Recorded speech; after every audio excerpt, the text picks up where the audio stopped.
আজ আমরা নবম দশম শ্রেণীর গণিতের একটা খুবই গুরুত্বপূর্ণ আর মজার টপিক নিয়ে কথা বলবো, আর সেটা হলো সেট থিওরি। পুরো আলোচনাটাই হবে সঞ্জয় ভৌমিকের ক্লাসের মূল ধারণাগুলোর উপর ভিত্তি করে, যাতে বুঝতে সুবিধা হয়। ধরুন আমরা একটা বাজারের লিস্ট বানাচ্ছি। তাতে কি কি থাকবে? চাল, ডাল, মাছ, মাংস। এই তো কিছু জিনিসের একটা কালেকশন, তাই না? কিন্তু এই যে সাধারণ একটা লিস্ট, গণিতের চোখে এর একটা বিশেষ নাম আছে। আর মজার ব্যাপার হলো, এই একটা কনসেপ্টের উপর ভিত্তি করে গণিতের বিশাল একটা শাখা দাঁড়িয়ে আছে। কি সেটা? তো আজ আমরা কি জানব? প্রথমে দেখব সেট জিনিসটা আসলে কি। তারপর জানব সেট কিভাবে লেখা হয়, এর বিভিন্ন প্রকারভেদ, যেমন সসীম, অসীম আর ফাঁকা সেট। এরপর উপসেট আর শক্তি সেট নিয়েও কথা বলবো। আর সব শেষে সেটের যোগ-বিয়োগ মানে সংযোগ, ছেদ আর অন্তর শিখব। আর দেখব ভেন চিত্রের মাধ্যমে এগুলোকে কত সহজে বোঝা যায়। তাহলে আর দেরি কেন, চলুন শুরু করা যাক। তো আমাদের প্রথম টপিক সেট জিনিসটা কি, আর একে আমরা খাতায় কলমে প্রকাশ করি কিভাবে? সেটের সংজ্ঞাটা কিন্তু একদম সহজ।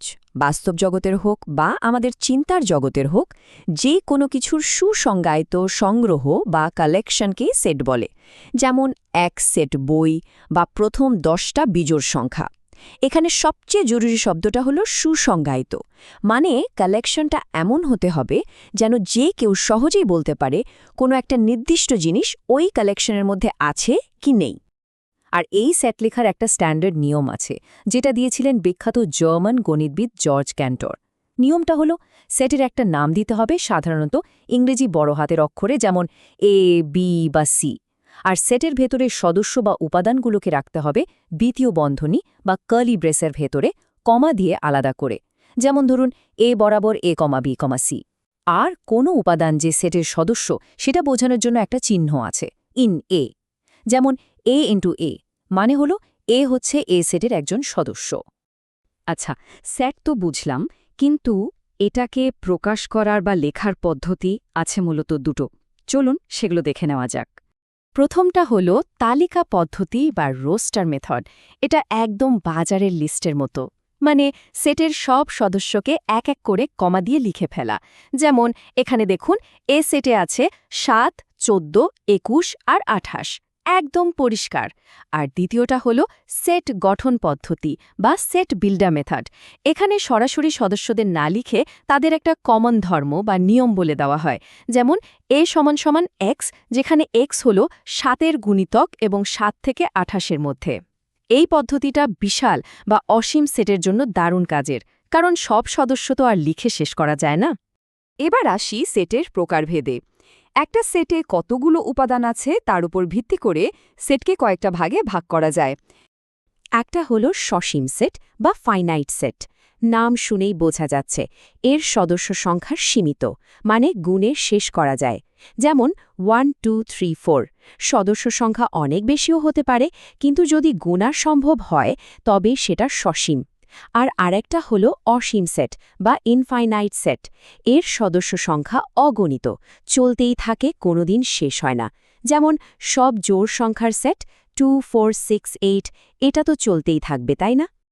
আচ্ছা, এমনও তো হতে পারে যে একটা সেটে কোনো সদস্যই নেই। যেমন ধরুন আপনি একটা লিস্ট নিয়ে বাজারে গেলেন, কিন্তু কিছুই কিনলেন না। তাহলে আপনার কেনা জিনিসের সেটটা কি হবে? ফাঁকা। গণিতে একই বলে ফাঁকা সেট বা নাল সেট। এটাকে খালি কার্লি ব্রেস, খালি সেট, অথবা একটা বিশেষ চিহ্ন ও দিয়ে লেখা হয়। তো আমরা সেট কি জিনিস তা জেনে গেলাম। এবার চলুন দেখি একাধিক সেটের মধ্যে কি ধরনের সম্পর্ক থাকতে পারে। প্রথমেই আসি উপসেট বা সাবসেটের ধারণায়। ব্যাপারটা অনেকটা এরকম। আপনার কাছে একটা ফলের ঝুড়ি আছে। সেখান থেকে আপনি কয়েকটা ফল নিয়ে একটা ছোট প্লেট সাজালেন। এই ছোট প্লেটের ফলগুলোই হল মূল ঝুড়ির একটা উপসেট। অর্থাৎ যদি এ সেটের সব সদস্য বি সেটের মধ্যেও থাকে, তাহলে এ কে বলা হবে বি এর উপসেট। এর চিহ্নটা হল সাবসেট। চলুন একটা উদাহরণ দিয়ে ব্যাপারটা পরিষ্কার করি। ধরুন আমাদের একটা সেট আছে এক্স, এ, বি, সি। এর উপসেটগুলো কি হতে পারে? প্রথমে এমন একটা উপসেট হতে পারে যেখানে কোনো সদস্যই নেই, মানে ফাঁকা সেট। এটা কিন্তু সব সেটেরই একটা উপসেট, মনে রাখতে হবে। তারপর একটা করে সদস্য নিয়ে বানানো উপসেটগুলো হলো এ, বি আর সি। এবার দুটো করে সদস্য নিলে পাবো এ, বি, এ, সি আর বি, সি। আর সবশেষে পুরো সেটটা নিজেই তার একটা উপসেট, অর্থাৎ এ, বি, সি। তাহলে মোট কয়টা হলো?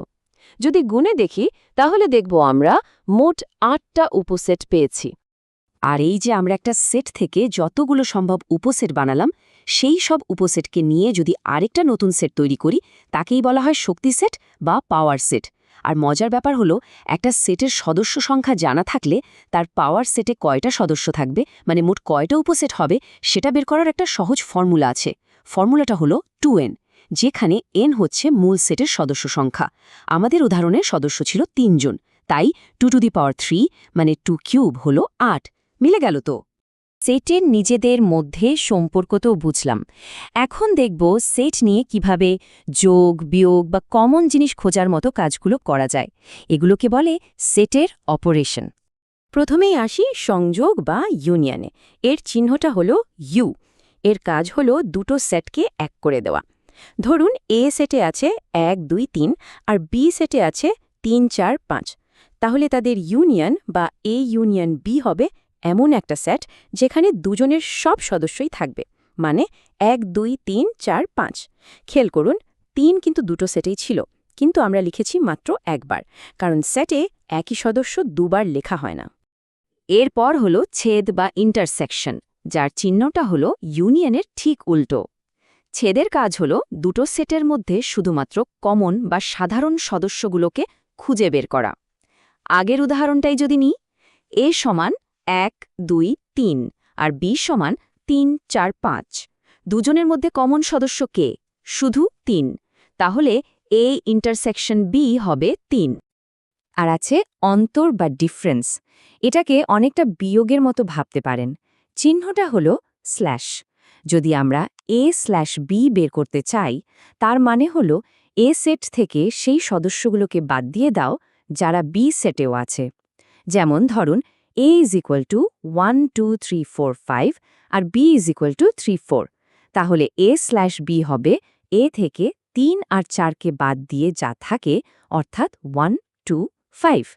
এখনো পর্যন্ত আমরা যা যা শিখলাম, ইউনিয়ন, ইন্টারসেকশন, উপসেট, এই সব কিছুকে যদি ছবির মতো করে দেখতে পারতাম, তাহলে কেমন হতো? দারুণ হতো, তাই না? আর সেই কাজটাই করে ভেনচিত্র। ভেনচিত্র হল সেটকে ছবির মাধ্যমে দেখানোর একটা পদ্ধতি। এখানে সাধারণত একটা আয়তক্ষেত্রের ভেতরে বৃত্ত বা অন্য কোনো জ্যামিতিক চিত্র দিয়ে সেটগুলোকে দেখানো হয়। ওই আয়তক্ষেত্রটা হলো সার্বিক সেট, মানে আমাদের আলোচনার মধ্যে যত সদস্য থাকা সম্ভব সবাই ওর ভেতরে আছে। আর এই ভেন চিত্র দিয়ে সেটের অপারেশনগুলো বোঝা তো আরও সহজ। ধরুন দুটো বৃত্ত দিয়ে দুটো সেট বোঝানো হচ্ছে।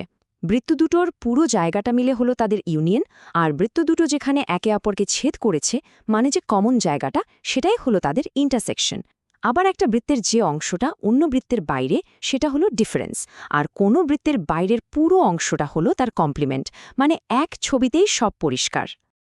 তাহলে শেষে এসে প্রশ্নটা হলো, এই যে এত কিছু জানলাম, এটা কি শুধু গণিত পরীক্ষার জন্যই? একদমই না। সেট থিওরি আসলে আমাদের চারপাশের দুনিয়াকে আর আমাদের চিন্তাভাবনাকে গোছানোর একটা অসাধারণ টুল। এই যে আমরা জিনিসপত্রকে বিভিন্ন ক্যাটাগরিতে ভাগ করি, যেমন এটা ফলের সেট, ওটা বইয়ের সেট, এটাও কিন্তু সেট থিওরিরই একটা প্রয়োগ। এমনকি আমরা যখন ইন্টারনেটে কিছু সার্চ করি, তখন সার্চ ইঞ্জিনগুলোও কিন্তু এই সেটের কনসেপ্ট ব্যবহার করেই কোটি কোটি ডেটার ভেতর থেকে ঠিক আপনার দরকারি তথ্যটা খুঁজে বের করে আনে। ভাবা যায় এত শক্তিশালী একটা আইডিয়া?